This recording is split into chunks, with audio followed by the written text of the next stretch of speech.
guys, I'm here with week 9 in my 2020 Project Life album, and I'm working with the February 2021 Kitaholic Kit because what even is time? I certainly don't know.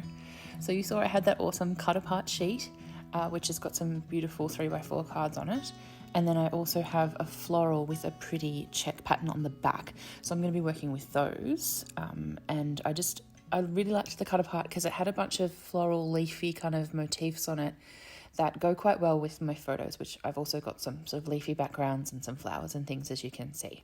So that was sort of my decision-making process. I wanted to emphasize the yellows and pinks, so I'm giving myself a little bit of extra journaling space by including a couple of plain yellowy pinky papers from my stash as well, just to kind of help bring out the bits of the kit that I really want to showcase.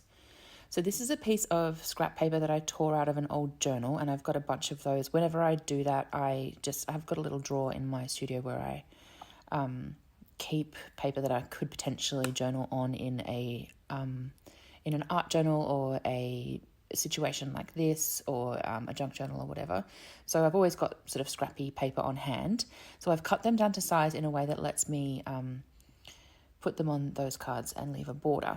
And can you see here, this is a whole sticker book from Heidi Swap that we got in this kit. Like, it's a full size sticker book. It's so good. And so, yeah, I felt like it was Christmas when that came out of my little pizza box. I was so happy. And they've got these little stickers on them that have got like who, what, when, where prompts on them. And I thought I'd use those as like a repeated journaling structure across my page. That's fun because it gives you a way of kind of framing your journaling and shaping your journaling, especially if you've only got little bits to say. You don't really want to talk in paragraphs, I guess. So there's that. And it also is another way of just adding another layer of colour to the whole thing. So I've got quite a strong floral paper going on this page, which means I can kind of be a bit braver with the other embellishments that I use, because they can kind of stand up to each other, if that makes sense. So I've got extra blue and green and things on my page now because of these little stickers, which is fun. I pulled out the die cut pack, but I feel like I want to save these frames for a different spread, not frames, little wreath things. I thought I might use it on my title card, but instead what I'm going to do is get some more of this sort of plain coloured cardstock from my stash, and I'm just going to cut that down to give me somewhere to put my my week number and dates. I want them to be able to stand out against that floral, so I'm giving them something to sit on, and then the floral will frame it.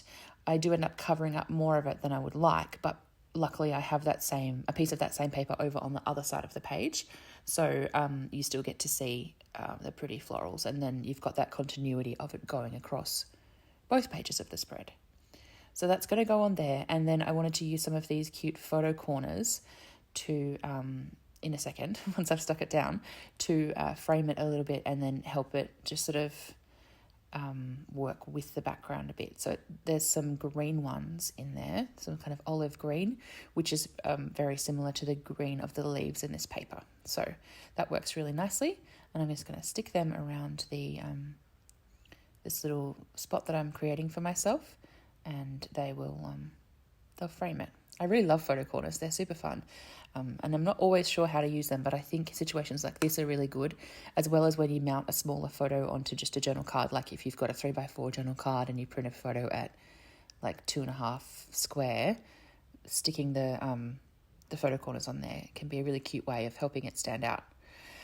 These alphas are one of my favorite things in the whole kit. I love them. They're such a beautiful size. I love medium size alphas because you can use them pretty much anywhere, whether you want it to be in your project life or on a larger spread. They're just really versatile. This kind of scale is one of my favorites to work with. I'm pretty sure I've rambled about alpha scale quite recently, but I have strong feelings about it.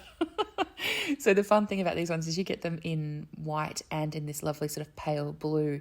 And I'm not sure if you can tell on camera, but the pale blue has got a little sparkle in it. Like it's sort of slightly glittery, which is super pretty if you're doing winter layouts, especially because it's kind of almost like icicle-y. That's what it makes me think of anyway. But it's also just pretty, like it works for everything. So I'm just putting my week number in the white ones, and then I'm going to stamp my date range on there. Sometimes I'll do one of those things, sometimes I'll do the other, and then other times I'll do both. It depends entirely on what I think will look good on the card that I've made. There's no real rhyme or reason to it, because I feel like when you look at the album as a whole, it's very clear which week you're up to and sort of what dates the week falls into, so I don't worry too much about that. So I just stapled those little paper journaling spots down so that you wouldn't be able to see any adhesive showing through, and because they're in the pocket, a staple is enough to keep it in place. And that's the finished spread. I really hope you like this one, guys. Thank you so much for watching. Make sure you check out Kitaholic Kits, which are below, especially if you're Australian, because they're an Australian-based company. Make sure you like and subscribe to help other people find my channel and to make sure that you don't miss out on upcoming videos. And if you would like to see some more, you can find me on Patreon. Thank you so much for watching, you guys. I'll see you again really soon. Bye.